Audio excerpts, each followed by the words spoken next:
मध्य प्रदेश के Kuno national forest में 2 शावक चीतों की मौत हो गई है और इससे पहले भी चीतों की मौत हो रही थी। इस समय इस पर बात करने के लिए हमारे साथ मौजूद है मध्य प्रदेश के पीसीसीएफ जीएस चौहान साहब। सर, लगातार चीतों की मौत हो रही है, 22 चीते भी मरे। हाल ही में जो शावक जन्म हुए थे उसमें से 4 में से 3 शावक मर गए, 2 हाल ही में मरे। क्या कारण है लगातार मौत हो रही है? देखिए, हर मौत के अपने अलग अलग कारण होते हैं। पहली जो चीता मरी थी उसको किडनी की प्रॉब्लम थी, जो यहाँ आने के पहले से उसको वो समस्या थी। ठीक है। यहाँ एग्रेवेट हुई और उसकी डेथ हो गई।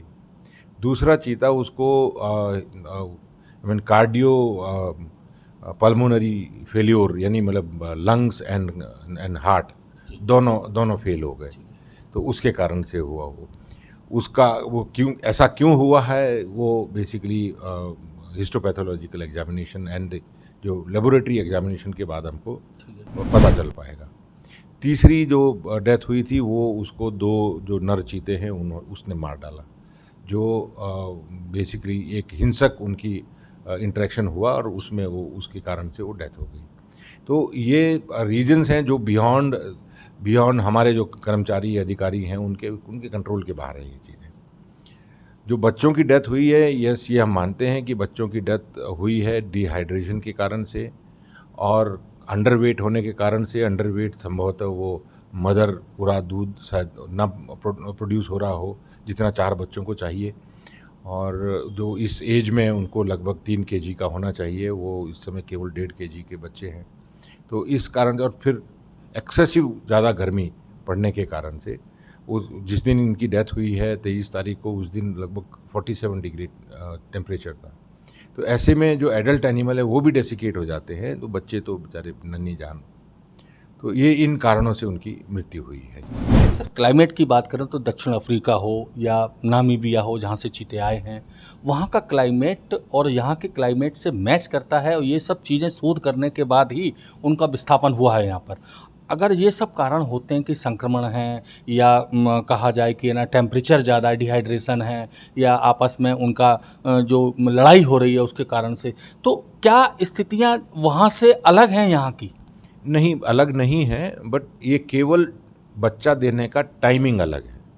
वहाँ पे क्या होता है ना, जैसे सामान्यतया ये कहते हैं जो एक्सपर्ट्स हैं, वो ये कहते हैं कि जब ऑनसेट ऑफ मानसून होता है उससे कुछ पहले वो बच्चे पैदा होते। ये एक स्ट्रे घटना है जो सुबह अर्ली मॉर्निंग 4 साढ़े 4 बजे के आसपास की घटना है। किसी गांव से वो एनिमल गुजर रहा था, तो उसके पीछे पीछे ट्रैकिंग पार्टी चल रही थी। गांव वालों ने नोटिस किया, उनको ये लगा कि ये किसी और प्रयोजन से यहाँ पे आए हुए हैं।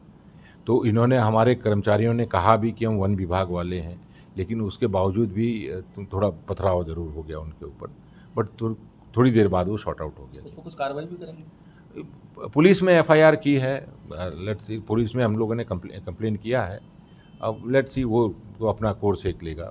सर, एक आखिरी सवाल, वन विभाग अपनी तरफ से पूरी कोशिश कर रहा है, वन कर्मचारी अपनी तरफ से पूरी कोशिश कर रहे हैं, क्या आसपास के ग्रामीणों से उतना सहयोग मिल पा रहा है? जी बिल्कुल, बहुत सहयोग मिलता है, और हमारे जो अधिकारी कर्मचारी हैं वहाँ कूनो में, शिवपुरी में, उन सभी लोगों ने बहुत गांव-गांव में जा कर के काफ़ी एक प्रचार प्रसार भी किया है, लोगों से संपर्क किया है, चीता के बारे में भी बताया है। बट ये जो आज सुबह की घटना है, ये एक स्ट्रे घटना के रूप में हम कह सकते हैं। हो सकता है कि ग्रामीणों द्वारा भी ये इंटेंडेड वो ना हो, मतलब जो अटैक कह लो आप उसको, या तो वो कोई एक ये मतलब एक मिस जजमेंट के कारण से हुआ हो। एक बच्चा जो गंभीर बीमार है, क्या उसके संभावना कितनी सर्वाइवल की? वो बीमार नहीं है, वो दुरुस्त है।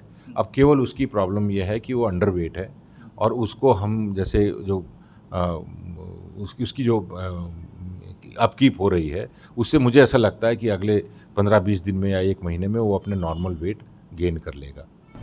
तो 4 सीता शावक हुए थे, इसमें से 3 की मौत हो चुकी है, 1 बचा है, वो अभी ठीक है, हालांकि अंडरवेट है, और वन विभाग की पूरी कोशिश है कि उसको सर्वाइव किया जाए, और उम्मीद भी है कि वो जल्दी ही सही तरीके से और सही जीवन अपना यापन कर सकेगा। कैमरामैन मनीष के साथ भारत एक्सप्रेस के लिए भोपाल से अजय भटनागर।